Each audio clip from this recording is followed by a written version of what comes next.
Thank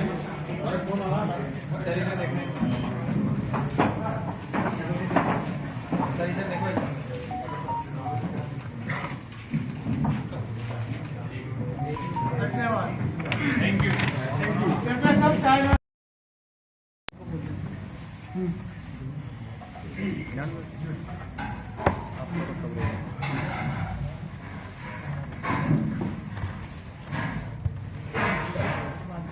किसी के अध्यक्ष के रूप में आज मुझे 1 साल पूरा हो गया। 1 साल में आरटीसी ने क्या काम किए टूरिज्म के क्षेत्र में, उसका पूरा रिपोर्ट कार्ड मैं आपको प्रस्तुत कर रहा हूँ। आज के दिन 1 साल पहले जब मैंने ज्वाइन किया बतौर आरटीसी अध्यक्ष, उस वक्त आरटीसी की स्थिति क्या थी ये आपसे छुपी हुई नहीं है, और आज आरटीसी का स्थिति कहाँ पहुंची ये भी आपसे छुपा। सबसे पहले किसी भी संस्थान को आगे बढ़ने के लिए उसके कर्मचारी और अधिकारी का मनोबल अप करने की जरूरत रहती है। आरटीसी के स्थापना 1979 में हुई और इस सोच के साथ हुई तत्कालीन सरकार ने कि पर्यटन निगम के माध्यम से राजस्थान में आने वाले मेहमान, टूरिस्ट, पाहुणे, उनको कैसे सुविधा ज़्यादा से ज़्यादा दी जाए। इसकी स्थापना का मकसद भी ये था कि उस वक्त प्राइवेट सेक्टर में होटल बहुत कम होटल थी, न के बराबर थी। इसी को ध्यान में रख के करीब सने 74 होटल, मिडवे, कैफेटेरिया ये बने, और वो काफ़ी अच्छे, एक ज़माना था कि आरटीसी की होटल में, जिस होटल में आज आप बैठे हैं खादिम में, यहाँ बहुत चहल पहल होती थी। लेकिन समय के साथ में, समय के अनुकूल संस्थान ने अपने आप को नहीं डाला, और निजी क्षेत्र से जब होटल निजी क्षेत्र में खुलने लगे, उससे उनका कंपटीशन हुआ, तो वो कंपटीशन कर नहीं पाए, और सने आरटीसी के होटल्स की स्थिति जो थी वो नहीं रही। आरटीसी 82 से पैलेस ऑन व्हील्स ट्रेन चला रही है, जो देश की नहीं बल्कि दुनिया की बहुत ही लग्जरी ट्रेन में से एक है। एक जमाने में पूरी दुनिया में ये जो ट्रेन है, इसका स्थान 1 नंबर और 2 नंबर पे होता था, वो भी खिसक के नीचे आ गया। आरटीसी ने और भी activity, water sports activity, adventurous activity काफ़ी की, लेकिन जैसा मैंने कहा कि समय के साथ में तालमेल नहीं कर पाने के कारण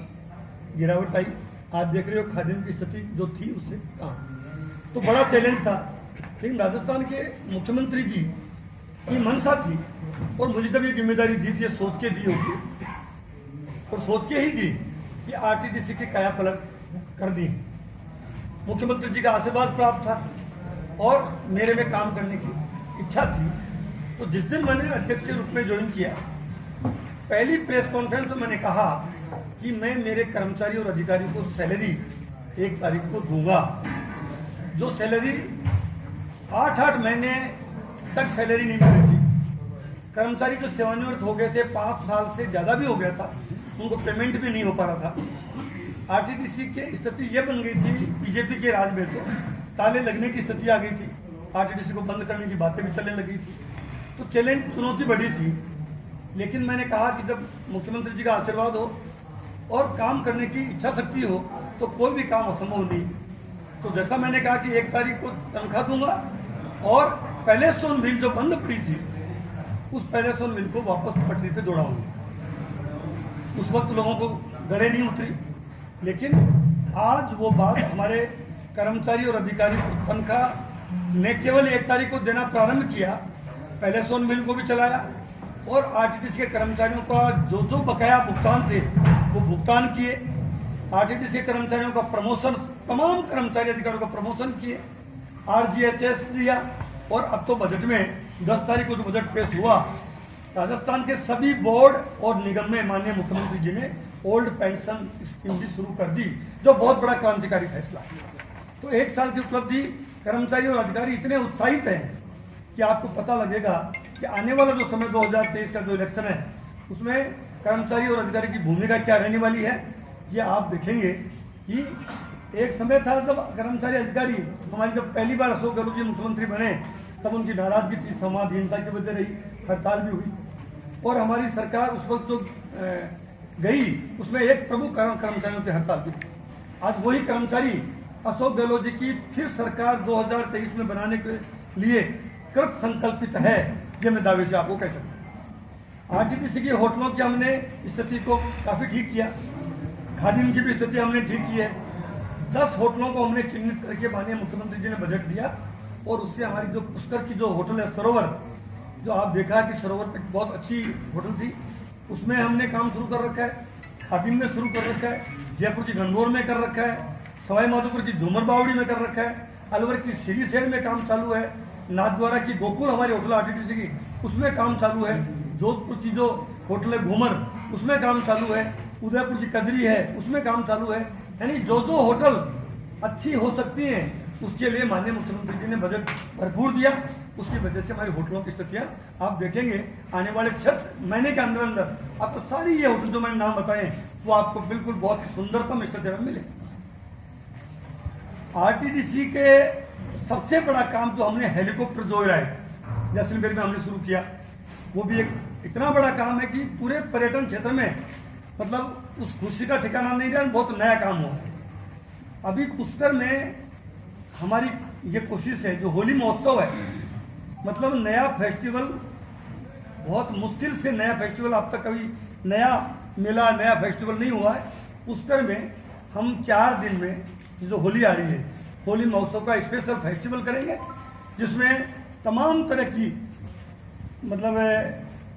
एक्टिविटी, जिसमें हेलीकॉप्टर जॉय राइड भी शामिल हो सकता है। हम उसकी सारी संभावनाएं हमारे जिला कलेक्टर महोदय, हमारे आरटीडीसी टूरिज्म के सभी कर्मचारियों ने डिस्कस किया, माननीय मुख्यमंत्री जी का,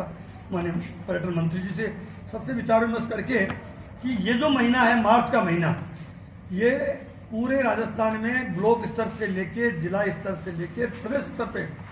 कल्चरल कार्यक्रम, जो हमारे लोक कलाकार, जो स्थानीय लोक कलाकार हैं, लोक कलाकारों को इन्वॉल्व करेंगे, स्टेट के कलाकारों को, राष्ट्रीय कलाकारों को, और पूरा मार्च का महीना त्योहारों की तरह ये मनाया जाएगा। उसका नाम राजस्थान सांस्कृतिक महोत्सव दिया है। जिस तरह से राजस्थान में ग्रामीण ओलंपिक और अब शहरी ओलंपिक की घोषणा भी की है, पॉपुलर हुआ है, उसी अंदाज में कि हमारा राजस्थान सांस्कृतिक महोत्सव भी लोकप्रिय होगा। हमारी कोशिश है, मुख्यमंत्री जी की मंशा है कि हर गांव ढाणी में जो आर्टिस्ट है, जो लोकल कोई गीत गाती हैं औरतें, चाहे आदमी गाए, कैसे मानने मनते हैं, पगलियां मनते हैं, पुरानी जो हमारी कल्चर थी उसको कैसे एक्सप्लोर करें और वो कल्चर हमारी बची रहे, पुरानी जो संस्कृति है, और उसमें जो काम करने वालों को पुरस्कार मिले, ऐसी जो एक विशेष रूप से 20 मार्च से लेके 30 मार्च लास्ट राजस्थान दिवस है, उस दिन जयपुर में बहुत बड़ा कार्यक्रम होगा। उसी कड़ी में सारे ब्लॉक स्तर और जिला स्तर पे 20 से 30 मार्च में कार्यक्रम होंगे, और जहां भी जरूरत समझी जाएगी 20 से 30 मार्च में वहां के स्थानीय जनप्रतिनिधि कहीं व्यस्त हैं तो वो पहले करें, तो जिला कलेक्टर और स्थानीय जनप्रतिनिधि आपस में मिलके वो पहले और बाद में भी कर सकते हैं। तो मैं ये कहूंगा कि राजस्थान के लोकप्रिय मुख्यमंत्री जी ने पर्यटन क्षेत्र को बढ़ावा देने के लिए 1000 करोड़ का मतलब पर्यटन विकास कोष का फंड पिछले बजट में दिया। इस बार उसको बढ़ा के 1000 करोड़ को अब 1500 करोड़ का पर्यटन विकास कोष का फंड कर दिया है। आपने देखा पुष्कर में 1.25 लाख दीपदान से बहुत दीपोत्सव हुआ, जिसमें माननीय मुख्यमंत्री जी स्वयं आए। जो मेला भरता है पुष्कर का पशु मेला, वो एक बीमारी की वजह से पशु मेला तो नहीं भर पाया, लेकिन मानव मेला जरूर भरा। तो इस ढंग से जालोर महोत्सव है, मारवाड़ महोत्सव है, जैसलमेर महोत्सव है, बूंदी महोत्सव है, अलवर महोत्सव है, अलग अलग जो फेस्टिवल्स हैं उनको भी बड़े जोर शोर से मनाया जा रहा है। मैं ये कह सकता हूँ कि आरटीडीसी अपने पुराने वैभव की तरफ बढ़ रही है और आने वाला समय आरटीडीसी का बहुत ही ब्राइट है। धन्यवाद।